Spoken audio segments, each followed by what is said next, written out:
Todavía recuerdo cuando fui a Zambia en 1997. Es más, lo recordaré hasta que llegue el día de mi muerte. ¿Cómo no hacerlo si eso me lo recuerda todos los días? Todo comenzó cuando mi tío Abasi me mandó una carta. Cuando la vi, supe inmediatamente que tenía que ver con Amale, mi hermana perdida. No pude hacer otra cosa que ir porque la curiosidad, junto al deseo de cerrar esa herida y sanar ese dolor que me había perseguido durante todo ese tiempo, era abrumador. 10 años habían pasado desde su desaparición durante un viaje de investigación cerca del río Zambezi, y aunque todos la daban por muerta, yo seguía sintiendo su ausencia como un hueco en el pecho que nunca cerraba. Llegué a Lusaka en octubre. En plena estación seca, el aire olía a tierra agrietada y polvo. Mi tío, un hombre severo que había trabajado para el gobierno en asuntos tribales, me recibió con una expresión que no supe descifrar. No es lo que esperas, me advirtió. Lo que encontraron no es normal. Me llevó al norte, cerca de la frontera con el Congo, donde un grupo de pescadores había descubierto un diario enterrado en la orilla del río. Las páginas estaban manchadas de barro y algo más oscuro, pero reconocí la letra de Amale de inmediato. Ellos dicen que la magia negra no existe, pero el río sabe la verdad.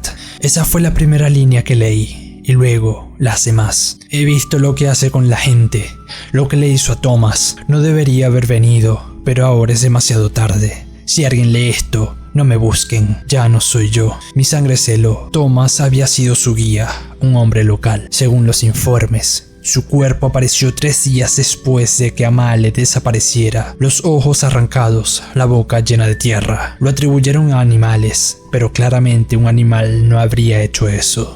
Cuando le preguntaron a unos militares cerca de allí, estos solo dijeron que no sabían nada y que fue culpa de ese tipo por estar donde no debía. Y cuando se les preguntó más al respecto, estos se pusieron a la defensiva y amenazaron con usar sus AK-47. Eso, como es obvio, me hizo sospechar de esa gente, pero no por ellos mismos. Yo sabía que debían estar cubriendo a alguien más poderoso. Hay más, susurró mi tío, señalando una foto entre las páginas. Era Amale, pero no como la recordaba. Su pelo, antes largo y rizado, estaba rapado. Sus ojos, siempre llenos de vida, parecían vacíos, como si algo hubiera succionado su alma. Detrás de ella, una figura desenfocada, alta, demasiado delgada, con los brazos extendidos hacia su cuello. Los pescadores juran que el diario no estaba ahí la noche anterior, continuó mi tío, que el río lo escupió. Esa noche, en la choza donde me alojé, soñé con ella. Amale estaba de pie en el río, el agua negra subiendo por sus piernas. Viniste, dijo con una voz que no era la suya, pero no debiste hacerlo. Ahora él te ve. Desperté con un grito. Fuera, algo arañaba la pared.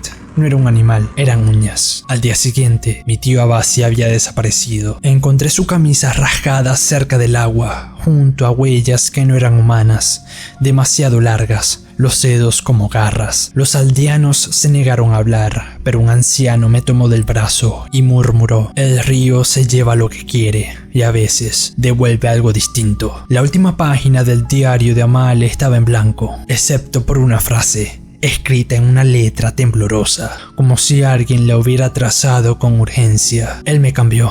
Ahora soy de él, y si lees esto, tú también lo eres. Regresé a la ciudad, pero no importa cuántos años pasen, todavía siento que algo me sigue. A veces, en el espejo, mis ojos parecen más oscuros, y en las noches de lluvia, escucho el río susurrar mi nombre, porque el diario no fue lo único que el Zambezi devolvió.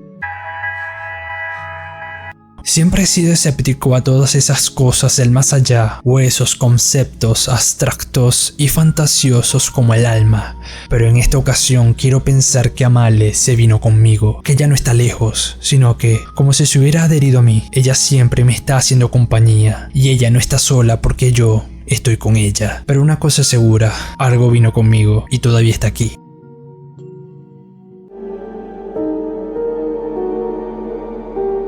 En la costa de Carolina del Sur hay una playa donde está estrictamente prohibido nadar. Se encuentra entre 2 pequeñas islas y la fuerza de la corriente que fluye entre ellas puede intensificarse en cuestión de segundos. Durante la última década, decenas de personas han perdido la vida en ese lugar, ya sea por una apuesta que salió mal, por alguien que quiso presumir su fuerza, o simplemente por aquellos que ignoraron las numerosas señales de advertencia camino a la arena. Pero yo sigo vivo, aunque solo he estado allí 2 veces. Nací y crecí cerca del Pacífico. Para cuando llegué a la secundaria, ya había roto 3 tablas de surf. Sin embargo, las olas del Atlántico no son tan grandes, excepto por una que supera incluso a las del Pacífico, y solo aparece en una playa en particular, la playa donde está prohibido nadar, cuando las condiciones son perfectas, cuando la marea está bajando, la luna está llena y la temperatura del agua está a punto de cambiar. Algo mágico sucede entre esas 2 islas, algo en la formación geológica única que crea la ola perfecta. Recuerdo haber escuchado los rumores y haber vigilado el clima esperando que las condiciones se alinearan. Hace 2 años pasé la noche en mi auto, estacionado en la arena, viendo cómo el océano retrocedía y se elevaba en una gloriosa media luna, la luz de la luna iluminando la espuma sobre el agua turbia, y supe que algún día tendría que atrapar esa ola, así que al año siguiente regresé con mi tabla y esperé. Me adentré en el mar, el agua se filtró en mi traje de neopreno, la playa estaba vacía y las sombras de algas se mecían bajo mis pies. Aparte del sonido del agua chocando, todo estaba en silencio, ni ranas croando ni pájaros cantando, solo estaba yo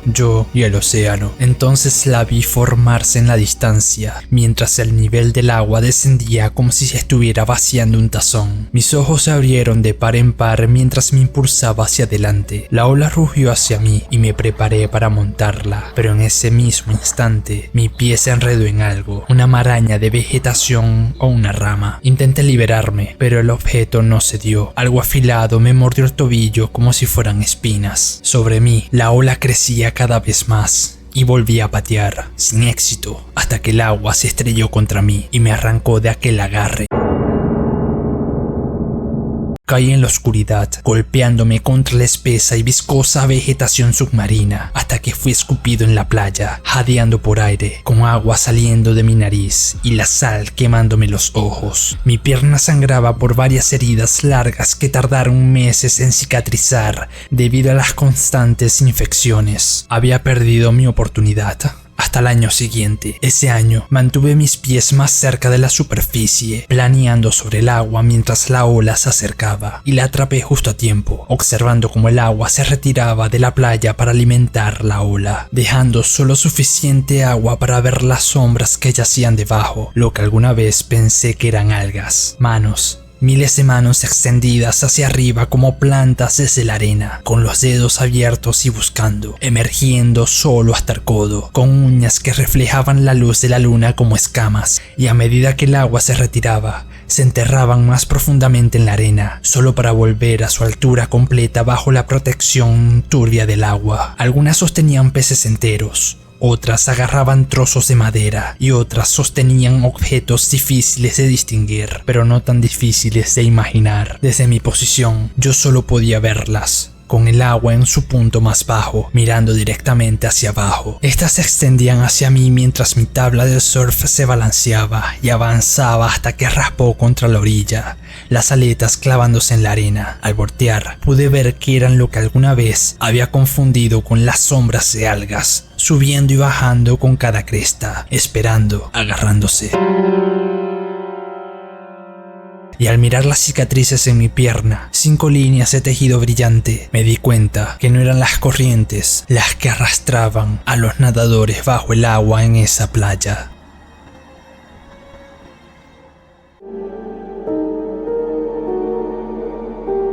El pueblo de Santa Rosa era uno de esos lugares que el tiempo olvidó, ubicado en medio de la nada, rodeado de carreteras desoladas y campos polvorientos. Solo tenía un par de comercios que mantenían viva la ilusión de civilización.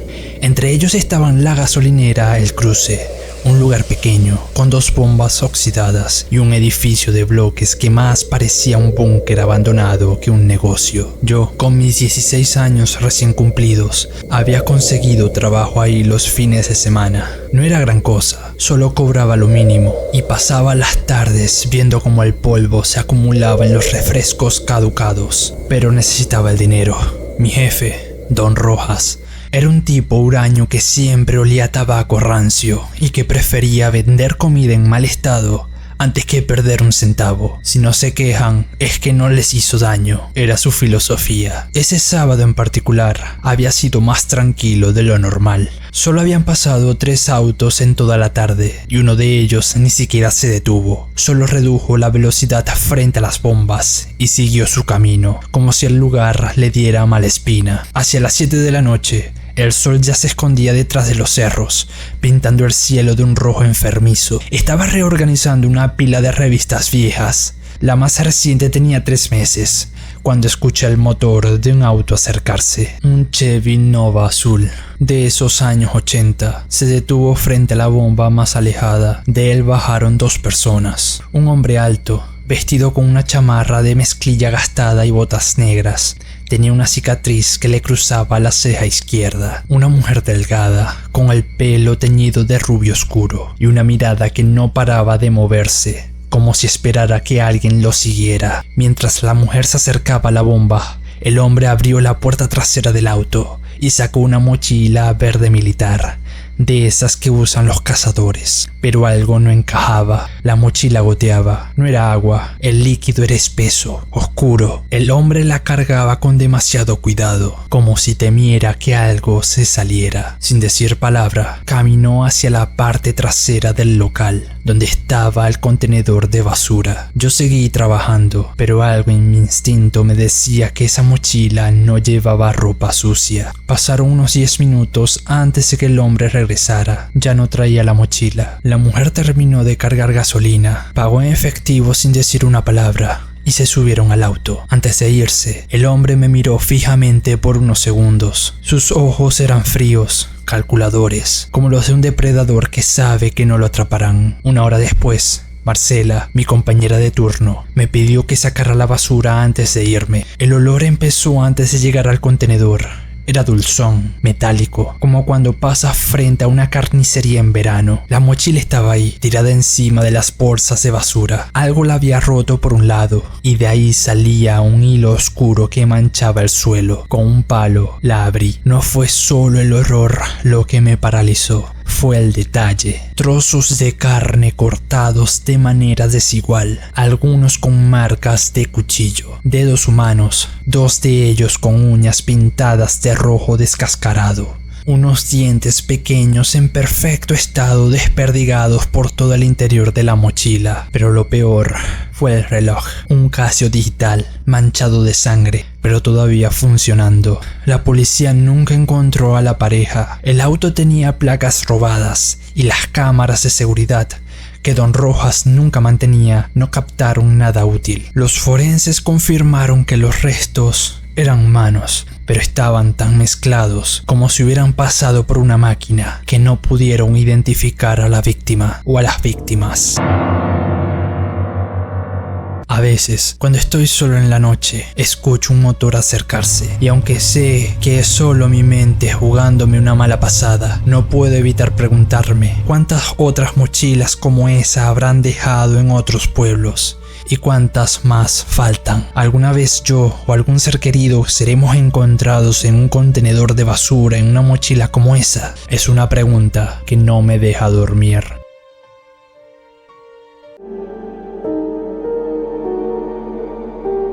¿Es normal que haya pájaros en la playa por la noche? Hola, necesito que alguien experto en aves me responda porque todavía no puedo superar lo que acabo de presenciar. Primero, un poco de contexto. Vivo en un pueblo costero tranquilo, donde la playa está a solo unos minutos de mi casa. No diré el nombre del lugar porque no es relevante. Soy un adolescente, algo rebelde, pero no del tipo que causa problemas o rompe las reglas de mis padres a propósito. Bueno, excepto por una: nunca salir de noche. Entiendo sus preocupaciones, pero en realidad vivimos en una zona segura. Aún así, como dicen, más vale prevenir que lamentar, ¿no? Pero yo he roto esa regla varias veces. Me gusta caminar por la playa bajo la luna, escuchar las olas y sentir la brisa. Es mi manera de relajarme, además de que disfruto la soledad.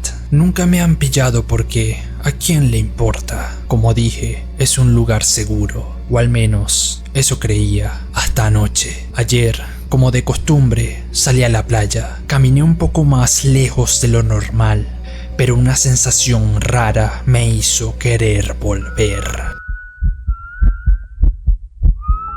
Ya estaba cerca de las escaleras que llevan de vuelta al pueblo.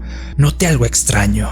Había gaviotas en la arena, cerca del agua, graznando. Me quedé helado. ¿Gaviotas de noche? Estaba seguro de que estas aves solo estaban activas de día, como la mayoría de los pájaros, excepto los búhos o las lechuzas. Me detuve a observarlas, preguntándome qué hacían ahí. Entonces, escuché pasos en la arena detrás de mí.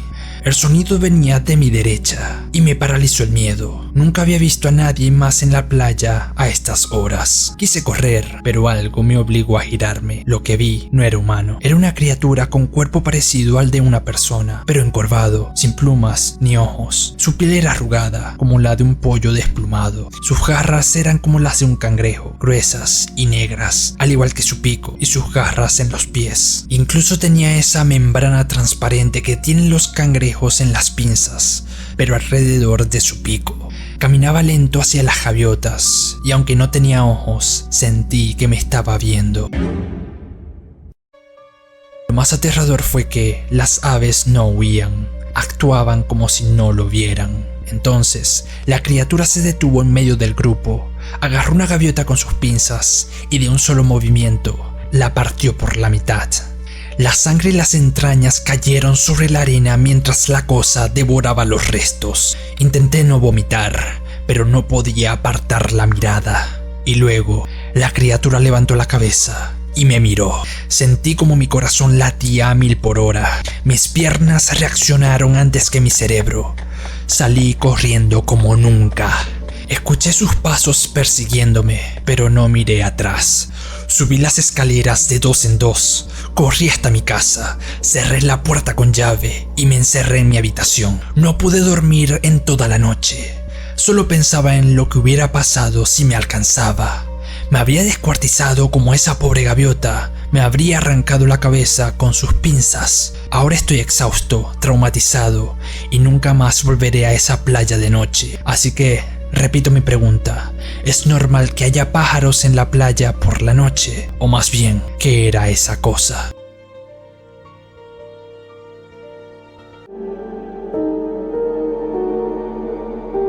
Hace 8 años, Samuel, mi mejor amigo desde la infancia, decidió terminar con su vida. Lo encontraron colgado de un viejo roble cerca del río donde solíamos pasar las tardes. No dejó explicaciones. Solo un vacío que nunca pude llenar, pero ahora algo ha regresado. Al principio eran solo pesadillas. Despertaba en mitad de la noche, paralizado, con la sensación de que algo me observaba desde la oscuridad. Luego empecé a verlo, una figura inmóvil en el umbral de mi habitación. Era Samuel, pero no. Tenía su silueta, su postura ligeramente inclinada, como si aún cargara con el peso de sus demonios, pero sus ojos, aquellos ojos verdes que alguna vez brillaron con vida, ahora ardían en la penumbra con un fulgor sobrenatural, fijos en mí, hambrientos. Las noches se volvieron una tortura, cada vez se acercaba más. Primero en la puerta, luego al pie de mi cama, después junto a mi almohada. Anoche lo sentí respirar contra mi cuello. Su aliento no olía a humano, olía a tierra empapada, a moho, a algo que llevaba años pudriéndose bajo tierra. Y en ese momento supe con horrible certeza: esto no es Samuel, algo se está haciendo pasar por él. He buscado respuestas. Leyendas antiguas hablan de entidades que adoptan la forma de los muertos para acercarse a los vivos, alimentándose de su dolor, de su miedo. Y Samuel siempre fue un alma atormentada. ¿Sería posible que algo lo haya arrastrado consigo o que, al morir, haya dejado una puerta abierta e intentado protegerme? Salvia, oraciones, amuletos, pero nada lo detiene. Cada noche su presencia es más fuerte, más real, y lo peor es la certeza que crece dentro de mí. Si me toca, no volverá a despertar.